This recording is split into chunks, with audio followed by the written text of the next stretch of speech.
Okay. So I believe we are live now.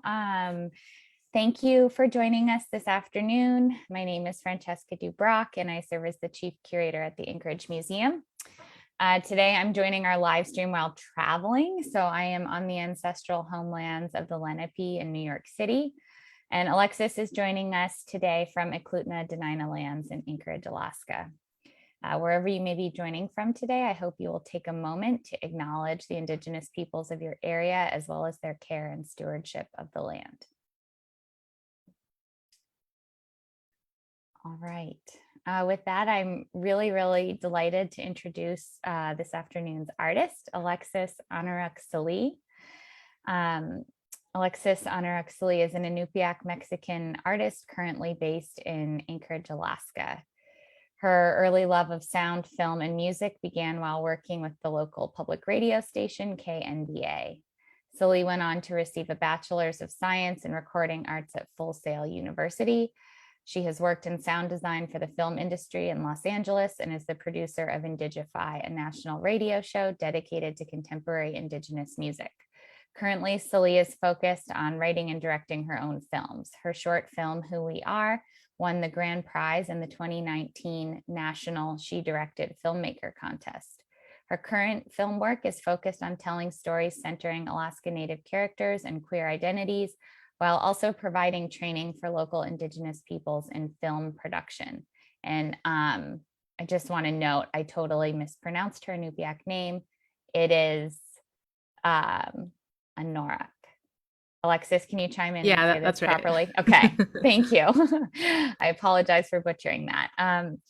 And today she's going to be sharing a little bit about her filmmaking work. And in particular, she's going to demo some storyboarding and sound design techniques. So if anybody is interested in sort of the nuts and bolts of filmmaking, these sessions are intended to be informal and very personal moments where you can chime in and ask Alexis questions directly. So if anything comes up for you, if you're curious about her filmmaking techniques or just want know a little bit more about her background or what drove her to making art, you can type those in the chat and I will relay them to Alexis and she will answer them as we kind of go through the program. And lastly, I want to acknowledge that we are grateful for the generous support of Art Bridges in making this virtual artist in residence program possible. So with that, I will turn it over to Alexis and she will share what she has planned for today. Thank you. Hi, thank you. It's really great to be here, and I'm grateful to the museum for inviting me on as the virtual resident this year or this month. It's been exciting to really dive into the work I do and kind of relive some of the projects that I've done within the last few years. I really wanted to share the storyboard behind my project, Who We Are, which we filmed in 2019. And, I had been really thinking about doing this story at my aunt's fish camp in Cape Nome, which is just outside of Nome. And I really start with like visuals in my head, and I have to kind of see it and feel it before I can like start writing for it. And with that, that's why I really love to use storyboards. Mine's kind of like a combo between storyboarding and a shot list. And I'll share that right now. And Alexis, while you're talking, I will drop the link to the Who We Are film in the chat so that folks can watch it if they haven't already seen it after you're done speaking. Great, yeah, thank you. So yeah, a shot list is really, or a storyboard is really supposed to provide kind of a starting point of how you see this story coming along, and also it helps to share with your team, your cinematographer, your whole crew on what you're visually thinking as a director. And there's various ways that people create their storyboards. It can be through drawing. If you have enough of a budget, you can hire someone to sketch each of your scenes. And for me, as someone that sometimes doesn't have those kinds of resources, I really look at shows and movies that inspire me. And so I actually like screenshotted different kind of sequences or different camera movement that I really loved. And so one show I was really getting into, like during that time, was called Gentleman Jack. And I really love this opening sequence that they do. And I can share kind of the storyboard here. And just to break it down, I organize this by like, what is our shoot day gonna look like? So, for this particular one, we were waking up at like 5 a.m, and wrapping by 6 p.m. So it was a pretty long days. And in the particular location we were in, we like didn't have electricity. So we had like a generator that we would run batteries off to charge, and then no cell service. So there's a couple challenges, but we were able to accomplish a lot with our small crew. And, yeah, just to give a breakdown is like kind of how you see the day starting off as you're organizing your production day. And I've got my scene and shot lists where I incorporate more of like a kind of like a regular shot list versus a storyboard. Is like I'm thinking about what the camera's doing, what are we seeing. So I've got like my shot size and type, and then the movement of what the camera's doing, and then the description of what we see in the frame. So I thought it was really important to establish where we are in this, to open it up with establishing where we are. So it's like, it'd be great to have like a bird's eye view of Tristan, like on the coast, really reflecting on what's happening with climate change. And so I found this photo, and it's funny because if you look at what we shot, it's like pretty similar. I was just about to ask you, I was like, how did you have a shot of the thing you filmed for your storyboard ahead It's of time? really, honestly, like as we go through this, and I was reviewing it the other day, I'm like, man, we really like, it's like almost like shot for shot on here. So it's pretty crazy. Yeah, I was just like, I Googled bird's eye view of the beach. And you'll see thousands of images, but like a part of it is like finding kind of like what represents a starting point for you. And it's not final, right? It's like once you're actually in the field, things change. But like I was saying, this show Gentleman Jack, I really love this like sequence that they do where they push in, like my camera movement here, it's like a full shot, so it's pretty wide. And we're pushing into the scene. And so it's funny because like in this, if I play it, we're kind of doing something very similar there, but it's a totally different location, totally different theme. So we're pushing in to Tristan here, slowly revealing her character. And then the next shot we've got is like a little bit of a medium close up. And my thought was to kind of arch around her as we're showing just her profile. So getting a little closer to seeing who this character is. And you can see how we did that in this. So we're just slowly arching around her, seeing her reflecting a little closer. Alexis, could you Yeah. just quickly, for folks who maybe aren't familiar with this film, just give us a brief overview of what this film is about and sort of what inspired you to make it? Yeah. So I had really thought about, our place kind of like in this world as modern Indigenous people, and like our connections as contemporary people to the land still, and some of that frustration that comes with it. And I really wanted to show connection through whatever art or whatever we do in our modern lives to like our cultural connection to the land. And so the big piece for me with this was showing Tristan's connection in her art piece with various elements that you find in this case, it's like the Inupiaq lands of Sitnasak, Nome area. And it was really like a lot of my came from my story, and I wrote it, and um, had visited my aunt a few years before this, and really was like inspired by her fish camp that she had there and how the light came in, and they had this like translucent roof that had really beautiful light. Um, but yeah, really struggling with like the things that are happening with climate change, but also trying to be really proud of your culture. So there was a lot of elements in this that I was trying to bring in, and really had some great collaborators that kind of helped finalize what it ended up being. Hopefully that gave a little bit more background on this. Yeah, that's wonderful. Thank you.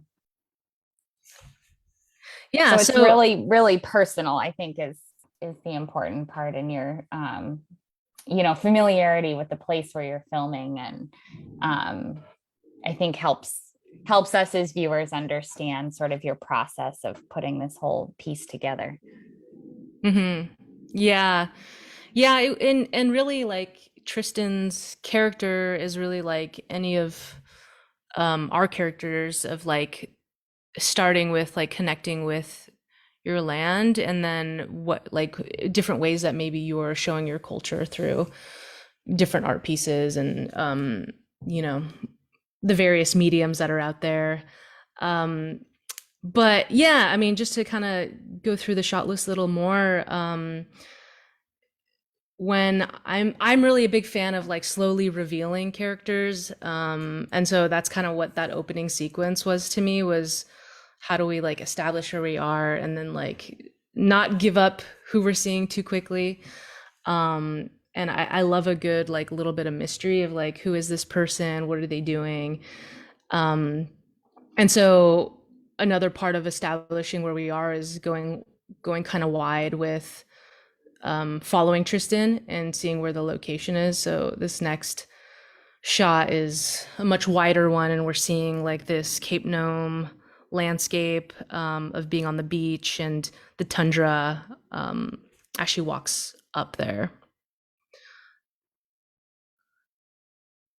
And for this one, it's really interesting because what I had in my head didn't quite translate to how we shot it in this particular area. So, as I say, shot list is really just a starting point. Things change, you know, depending on where you are. And it's kind of just an idea of what to expect, and to communicate that to the key people that are involved in helping you create this. And so originally I wanted to do something kind of cool where we saw Tristan closer to the fish camp, and like had this kind of transitional moment where you see her outside, and then we go to black, and then she walks in, where it was just kind of like this seamless entrance. But because of the entrance of this location, it was so tight that there was like no way to do it. So we just kind of went with this, her coming in and placing her cuspuk on the rack there. Yeah, so yeah, this is kind of like everything else kind of falls in line with having an idea, and you know, you can screenshot from different projects you like, or movies that you're inspired by. And I always really encourage like, just try to do a sequence that you really like, because it never ends up being exactly the same, and you find your kind of flavor as a creative as you experiment with some of those things.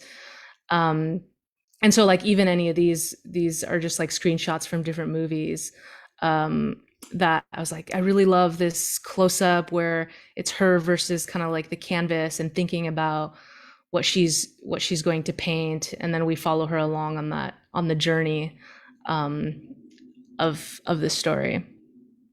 So when you're putting something like this together, are you kind of pulling from an encyclopedia of images in your head? Are you also like really kind of rigorously watching films and short films while you're trying to storyboard to source shots that might work for your own project? I think it's really for me really organic. Like, I really live with images and scenes in my head. That's like where it starts. And like my background in audio too, like it really starts with sound and the mood like that I'm feeling and want to convey, and so like the sound and the visual kind of come together in my head. And a lot of times I'm trying to research like the right reference or something close um, to what I'm seeing in my mind. And then other times it's I'm watching something and I'm like, oh, I really love that. Like I want to try something similar. So I think it's really kind of fluid and organic in how I get inspired, I guess. That's great. I was thinking it might be a little bit like um, people talk about writers as, a big thing. I mean, I'm not a professional writer myself, but people always talk about being big readers to be writers, and there might be a kind of corollary there with filmmaking as well. Hmm. Just watching a lot of different films and then having that kind of visual database in your head. Yeah, I don't know, I definitely, because of the content that is currently out there, like there I really isn't a lot of like original Alaskan Native kind of scripted work that is like, in a film or movie format. And so a lot of times like I'm having to pull from obviously like things that I'm inspired by, but then how do I also tie that back to like the things that I really care about? And show like original, show our culture in an original way. Or I really am like, some of the stuff I'm working on right now is like I grew up, in Anchorage, and I don't know if people remember Beato's, but it was like an old venue in downtown Anchorage here, and I used to love to go to like the shows there, and like I was really into like the punk rock and like the metal and like the kind of alternative scene.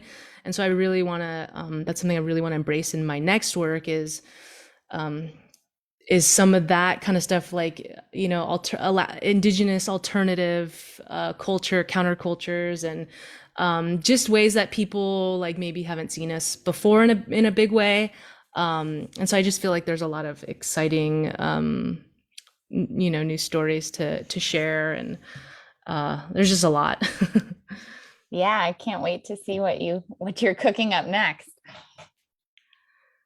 Yeah, so hopefully this gives people a baseline of like pulling references of things like this isn't exactly like what we did in ours, but it's something that kind of got us all on board to understand like, I want a close up of seeing Tristan like mix these paints together, and then following like, the blues of the ocean, the brown skin tones, like the whites of ivory, that are all these little elements that put together this piece she creates in the end. And like this, the blues of her painting and how it translates to like the blues of our waters, and like really finding these elements that ground us and connect us. um I don't know if I should go into this more or if I should start going into the sound design stuff. Um, I I think if can I just ask you one more question about this, and then maybe I'm curious to hear about the sound, since for those that aren't as familiar with your practice, that's such an interesting like foundation of your background and sort of how you made your way into visual media. Hmm. But I'm curious, um, this um, storyboard is obviously like super detailed and really well constructed and thought out. When you were actually there in the space filming, you mentioned sort of some adjustments that you had to make for the space of the fish camp itself and how certain shots had to be modified. Was there ever a point when you just like completely deviated from the storyboard, and kind of had to like get the film crew on board with what you were doing, or did it mostly sort of follow as you had anticipated? Yeah, that's a really great question. Now that I'm kind of revisiting it, I mean, we were pretty, like, the vision was pretty there. I don't think that we really um deviated much. Oh, I think the couple of things that did happen where like these shots, these aerial shots wasn't something I really like put in this, um, put in the shot list. But once we were there on location, this was like 3 in the morning. this these I think we were, I don't know if we were waking up or going to bed. I can't remember, but there was just these elements and like how the light was hitting like in this the particular time. And then even like this one, my little cousin, we were like, hey, let's try like having you run through here and have the drone like follow you. So there was just like things that we experimented with like in the moment, as we were inspired. um and yeah, like I think that's kind of what it's about, is like having that energy, and like what are some other things that we could cut to that would be that we didn't originally think about, but now that we're here. So yeah, I mean, I think there's things you don't account for that just kind of happen organically. That's great. And then I'm curious too, just when you're on location, you want to make sure you have all the shots that you need to put together your final piece. Do you end up shooting like a huge amount of B-roll, or like, you know, sort of second tier type shots that you might use, or do you try and really stick to like what you want, get it, and then just have an easier time editing? Yeah, that's a good question. Options are great. I think you don't want to like be like, especially if you're not 100% sure about something. I think it's great to have alternatives of things. So they like, the worst is to be in an edit, like you're in the editing session being like, oh, I wish we had like this take or tried this. Cause it's like once you wrap it up, especially when you are working in rural Alaska, it's like there's so many things that go into creating the logistics for that, that it's like you don't want to be like with your hands tied in the edit. And so I think options are always great, trying different things. Like we actually shot the whole sequence with Tristan twice. Like we did it twice because I just wasn't sure about like how I felt about the first day of how we did it, and there was like some elements I wanted to change, and so we shot it again. And then I think in the end we ended up doing a mix of like day one and day two's footage. So I think if you're there and you have the time, like just overshoot and get as much content as you can. That's great. Have you ever been, and then I'll stop asking you questions about this so you Good. can get on. But have you ever been on a shoot in rural Alaska? Because I know you shoot in a lot of places all over the state where you've just been pretty much weathered out from getting any footage. Hmm. Yeah, let me think. Oh, I mean, not particularly in rural Alaska, but when we were filming Definition of Resilience, that was like growing pains for us because we were on the Red Lake Reservation in Minnesota, and I had bought this nice new like sound recorder, like 3 channel sound recorder or whatever, and ended up being like a faulty device, and so like it wouldn't even turn on, like nothing would happen. um and so we were like in this very rural area and trying to figure out like what audio solutions we'd have. So we randomly found this like AV little store, and they created kind of like a really complicated way for us to get like power to our mic. So like we use what are called shotgun mics in production, and it's like a long mic, and uh it's different from like a mic that I'm using where it's like where it has a smaller um kind of recording field. A shotgun mic is supposed to be able to reach longer distances of recording, and a lot of those require what's called phantom power, a certain kind of power that actually turns on the mic and gets it to work. And so we had to have this whole complicated thing where we were like receiving phantom power from this one device and then powering that in a different way and then running it to the camera, and it was just like totally complicated. And then once we kind of got to an area where we felt good, we're sitting down doing this first interview, and then my DP like he's like walking across the room and trips over the cable that we had like custom made to get this to work. And so like the whole time, because it ended up bending the whole time, like doing the interview holding the mic cable in the camera. So there's a lot of different challenges that come up and make you like really grateful for like bringing extra gear or like thinking ahead, especially when you're in locations that just don't have, like, you just can't get something overnighted or even within 2 or 3 days. So yeah, it's good to have a good checklist of gear. That's great. Yeah, I feel like the sort of remoteness of some of the places you film, and also, yeah, just the cold, or In the filming cold, outdoors yeah. in the winter, must present all kinds of logistical puzzles for you to solve. Let's not call them hurdles, but puzzles. Right, right. Cool. Well, I don't see any other questions coming in the chat. If folks have anything for Alexis, just type them in the chat. But I think if there aren't any questions from the audience, she'll move on to talking about audio. Yeah, I'm just opening up my session here.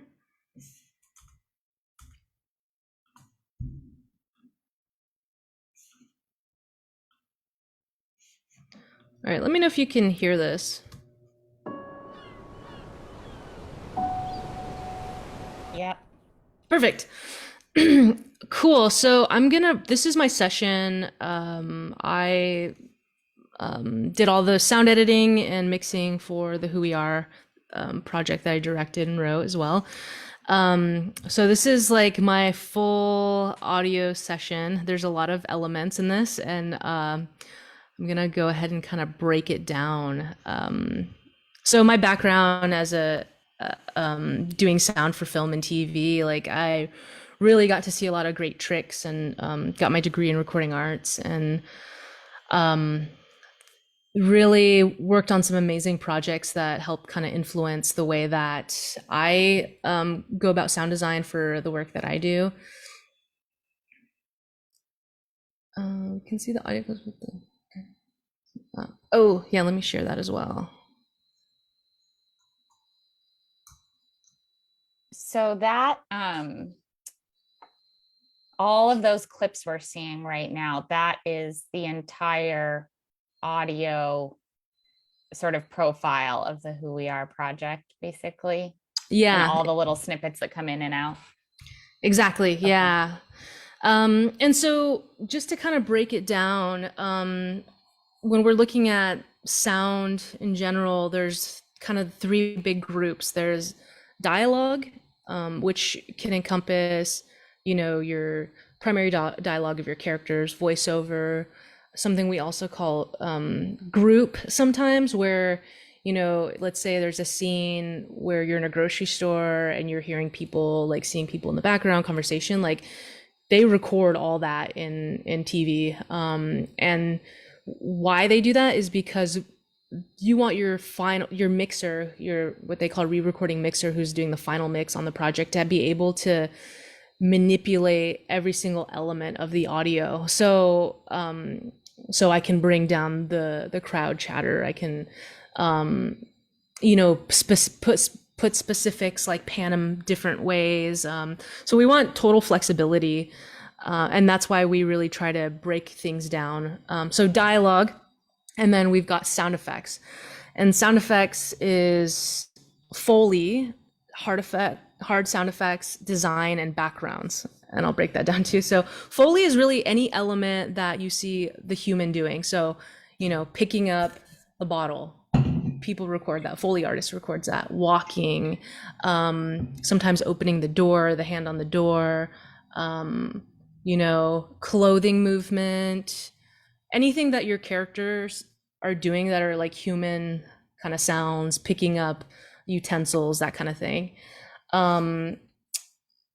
Hard effects is something where it's like maybe a car crash or an explosion, like very specific effects. And then we've got backgrounds, which are really putting you in this location. So if we're looking at who we are and I'm thinking about what makes up these backgrounds, it's like wind, water, and it's various elements of these, which I'll show you. And then the third bucket would be music, and that really, when you get original music from a composer, like they'll stem it out, and you've got hundreds of tracks of that. So those are kind of the big three groups: dialogue, sound effects, and music. And how I kind of was taught was our dialogue is kind of the king. It's what's informing the picture. And then our sound effects is our realism. It's putting you there. And then our music is our emotion. It's kind of setting the tone and kind of putting the viewer in that space of the whatever emotion we're trying to convey. So yeah, with our dialogue, I had a script where we recorded all our voiceover. So I just got one dialogue track with various like alternate takes here. And what I like to do when I'm starting on my sound is I like to, it's called spotting. So you spot your scene. So I create this kind of fake clip here, and it says, okay, we're at the wide of the beach. Then we go to the medium. Then we're back, a little closer to the beach. Then we're in the cabin. So it gives me this guide of like how I need to cut my backgrounds, essentially, the ambiences that are in the scene. So it's just a guide for me to understand where each clip starts and stops. And so I'll do that for the whole project. And, everyone that does sound does this. So it gives them knowledge. And also, like if you're in the cabin, it's like, I'm not going to create new sound effects for this. Like I'll copy and paste and move it around a little bit so it's not exactly the same, but you're in the same location. So I'm not trying to reinvent the wheel like over and over again. But this is a great way of like trying to be efficient with your time. And so once I've done that, then I'm able to start building. So our first scene is I'll start with background. So I've got multiple ocean wave soundtracks, ambience of the ocean, wind gusts. So I can just solo these elements here.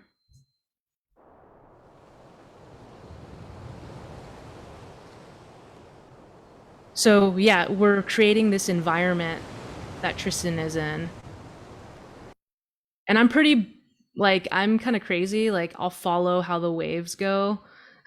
Because sometimes people will just play stuff, and I really feel like you should be intentional about how you're using like the waves, the soundtrack to the waves, and how they flow.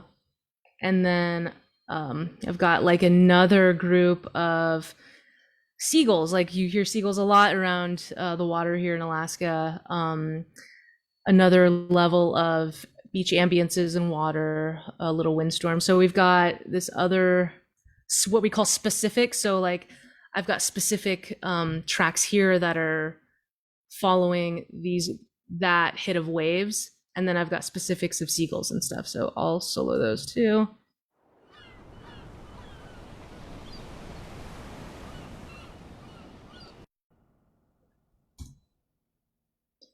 So yeah, it's a lot of elements, and I really think that you should think about building, a scene. It's what brings kind of the richness to bringing you there.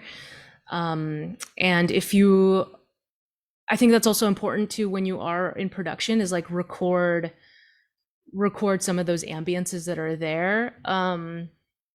Something we have to educate ourselves on is sound designers is like your location. So like, if I'm recording in the South, like there's maybe crickets and different elements of bugs and birds that we have that are different here in Alaska.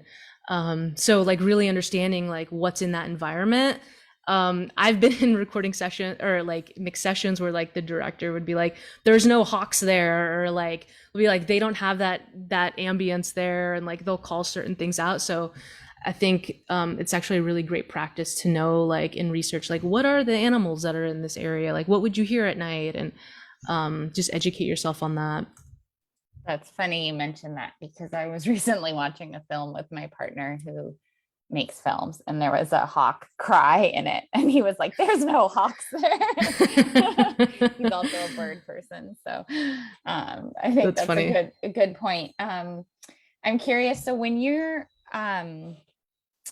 all of these sounds, and I mean, this is like such a rich and layered.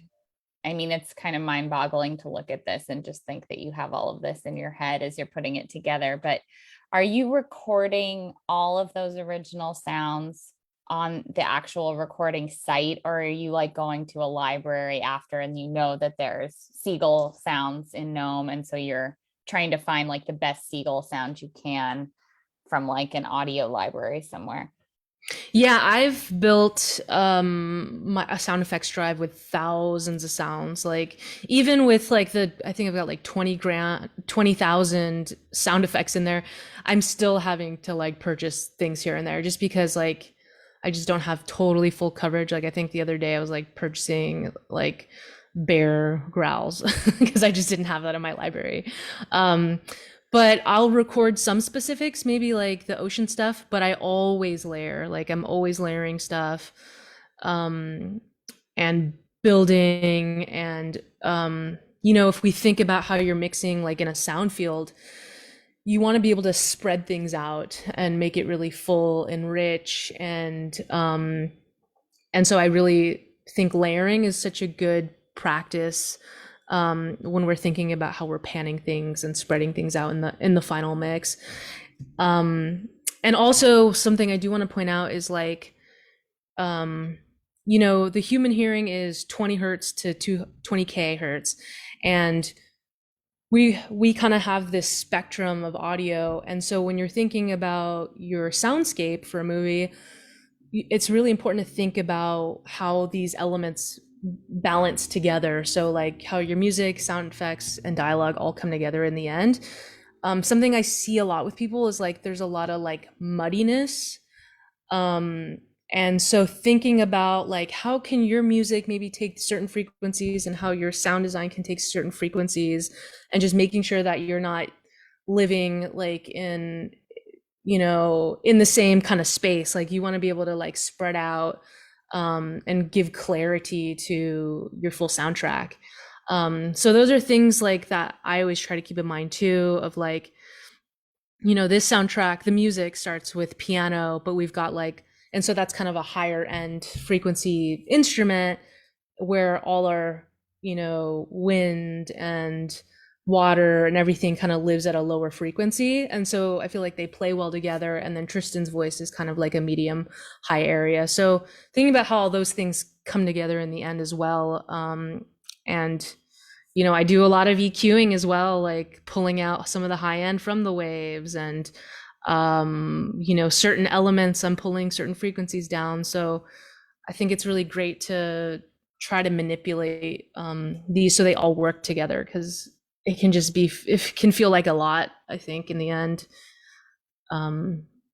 Yeah, that's really interesting what you're saying about thinking about the entire film as a soundscape and sort of having everything balance in this sort of harmonious way, even if you're not hearing everything at the same time, like that the total experience of the film leaves you with this impression.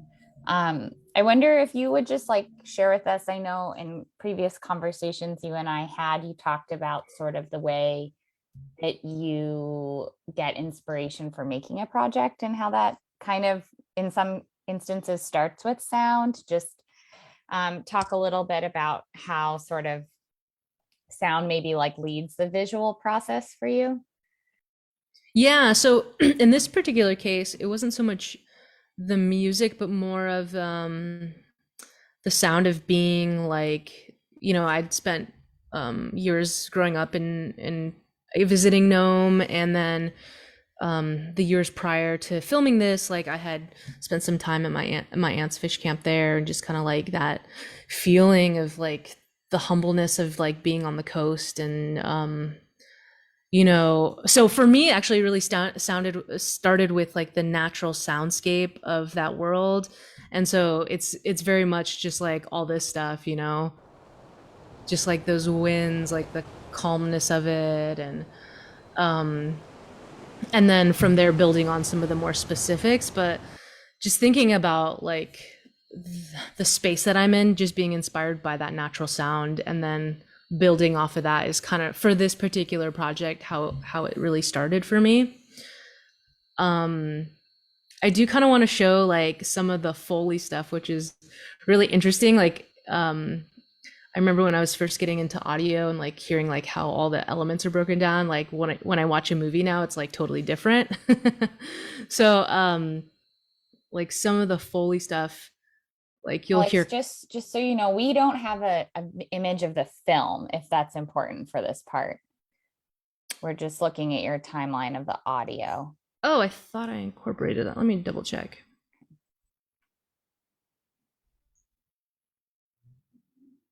Do you see this here? Yes, now we see it. Okay, perfect. So this is essentially Foley, which is like footsteps, cloth movement, the paintbrushes, her taking off the cussbuck here. And so it's just all those human elements that make you feel like you're with this character. Uh-oh, I might start having playback issues.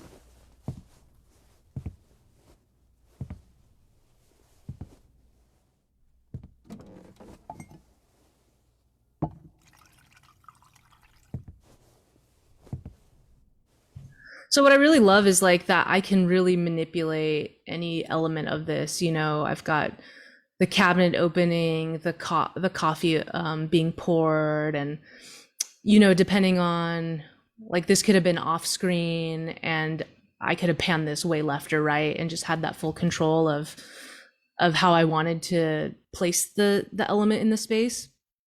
Um, so that's really like when you're thinking about, I know a lot of people will do like a little bit of soundscape stuff and like some music, but like thinking about all those little elements that really help like tell the story is super, I feel, important, and really is engaging and immerses the audience more into the story. Um, Yeah, some that's of, fascinating. Just like I've never seen a film clip like that where you're just listening to the Foley, and it's really compelling.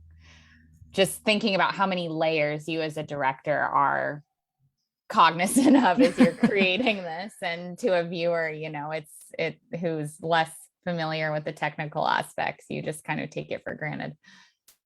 you know, it's funny. It's like we expect you know a soundtrack to be a certain way, and you just don't really realize when like that it basically starts from nothing. Like it, you as a sound person will just get the dialogue and like maybe some, you know, what we call PFX, production effects, like whatever, like if she was drinking a cup of coffee and like you hear it on the dialogue track.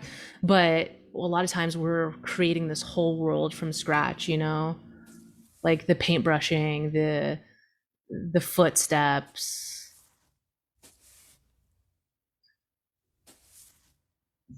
I think there's even more elements I have in here for that.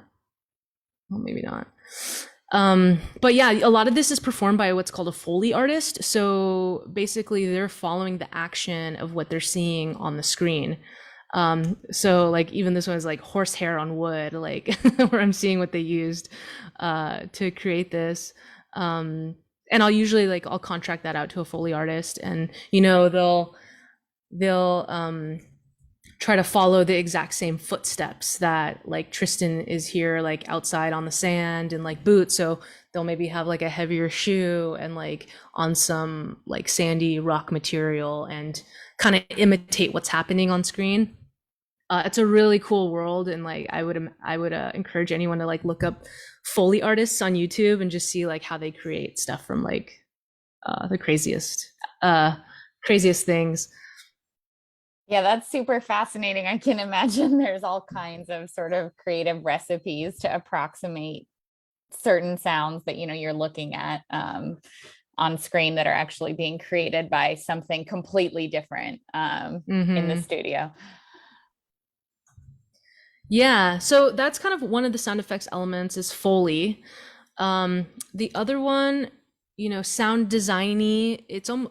There's sometimes elements of like I incorporate this like droney kind of tone, and it sometimes people can create that with like music and maybe incorporate that like in their music stems, but sometimes as sound designers will like add a kind of droning effect into this to like add like this space, like we were talking about like the spectrums, like okay, we don't have anything in these really low frequencies, and if like someone has a sub, like that can really add to this element of like mystery as we start to learn who this person is. And then kind of like these stingers, so you'll hear this little element here. Oh. So it's kind of these little sweeteners as we transition from one place to another. So I've got like another one here.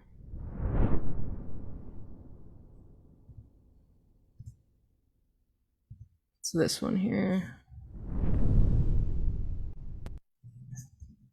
And my computer is there's a lot of tracks in this, so it's having a little bit of a hard time. But I as sound design, that's usually for like these sweeteners and things of those elements that are maybe a little bit more ethereal, that add just like an extra something to the picture. And some of the hard effects elements. So like, you know, layering is obviously a really important aspect. So we've got the cup and the cabinet stuff in my Foley, but I've also got it as my specific hard effects here too.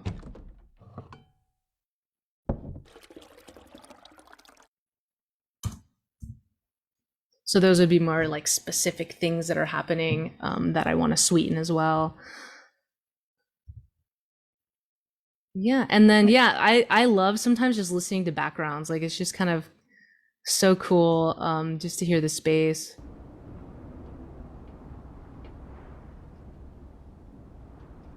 So these are just like interior winds, room tone, various ones, and I do a lot of different automation with that. So like my EQs are being automated in here. Some of them are just set on red here. Yeah, it's a lot of fun once you really start diving into this kind of stuff. Like it's just really, you're building a universe. Like it's pretty cool. Yeah, that's amazing. Do you do all of this editing and mixing yourself? I do, yeah. Wow, that's really impressive. Yeah, it's fun. I mean, it's my background. I haven't found anyone yet that I trust to do it. But I don't know, it's just part of, I think, also my creative process as a director, and like really one of the elements I care a lot about when I'm, you know, putting a project together. That's great. I wonder if you could share with us. I have two little questions related to this. Oh, and I have questions from the audience. Yahoo. So John just says the level of detail to the sound is amazing. And then your friend Cheyenne chimes in to ask, what did you learn from this film that you've incorporated into films after? Thanks for the questions. Yeah, I think this was like my first like original project. I was eager to wear many hats, and when you wear so many hats in the process, it's the level of exhaustion is kind of unbearable. Bringing in more people is the thing that I've learned. Having more crew, more people to bring on the workload, so that you as a director can really focus on the full picture. I think that's like one of the biggest takeaways, because, you know, after definition of resilience, like I was burnt out by the end of the project, and it makes it hard to promote after that, you know, and like really like excited and have the energy to share with people. So I've really made it a big thing for me to bring on more collaborators, more people that can wear some more of the hats.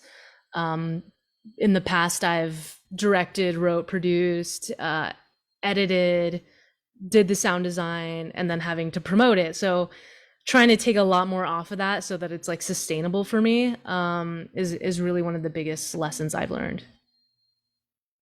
That's a super, super important one. We don't want you to burn out. So I'm glad you're finding ways to share the load. I wonder if you would tell us a little bit about, like, for people who are getting started in filmmaking, pertaining to audio in particular, since there's so much to this arena that I think probably is maybe something people don't think about as much, but what would be sort of one piece of advice or one really common mistake that you see people make, or just something that you would urge people to think about who are interested in making their own films?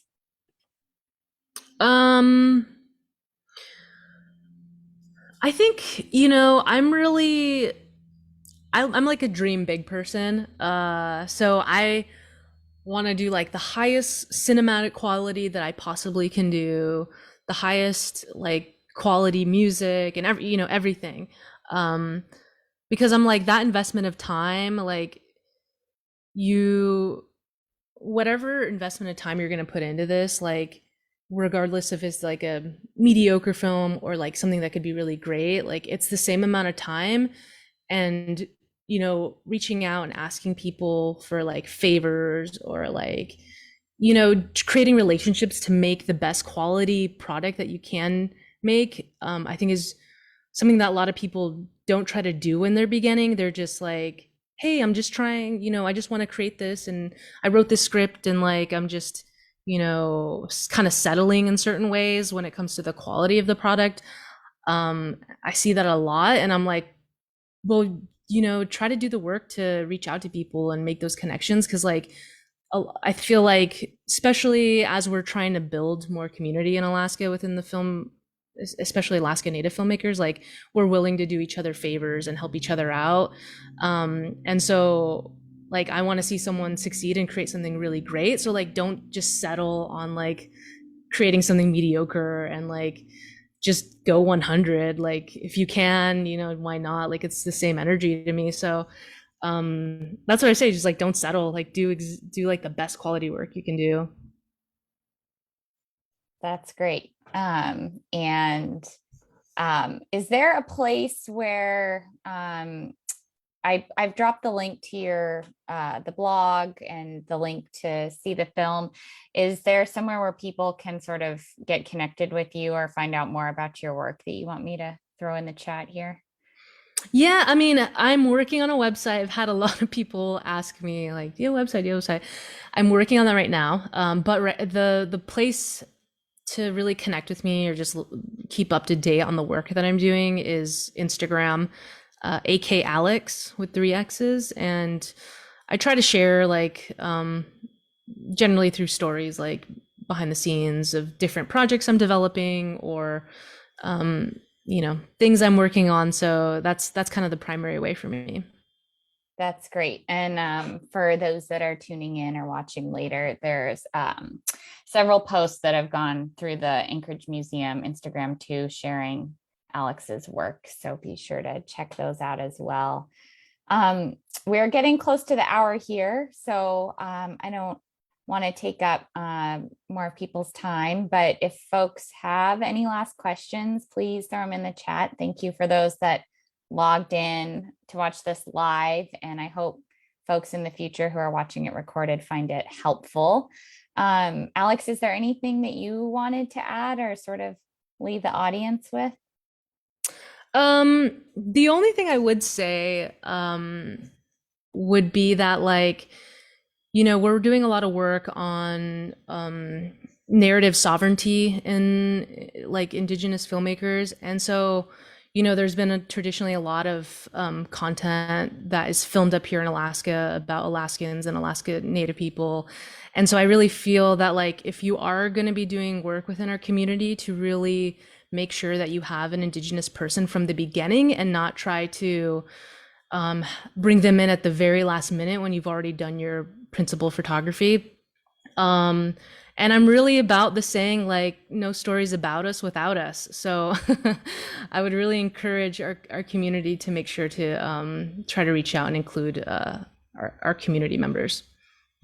That's great. Thank you for sharing that. I think that's a great point to end on. And I think, I mean, I know you're a busy woman, so I don't want to put you out there, but if folks are interested in making films or getting connected to storytellers in the Indigenous communities of Alaska, I'm sure you can reach out to Alexis or folks at the museum. For some guidance. So thank you so much for being here with us today. I feel like I learned a ton. I'm so fascinated. I'm definitely going to go geek out on some Foley artist videos. And it's just been a real pleasure having you. So thanks for sharing with us. Thank you. Thank you to everyone that tuned in today.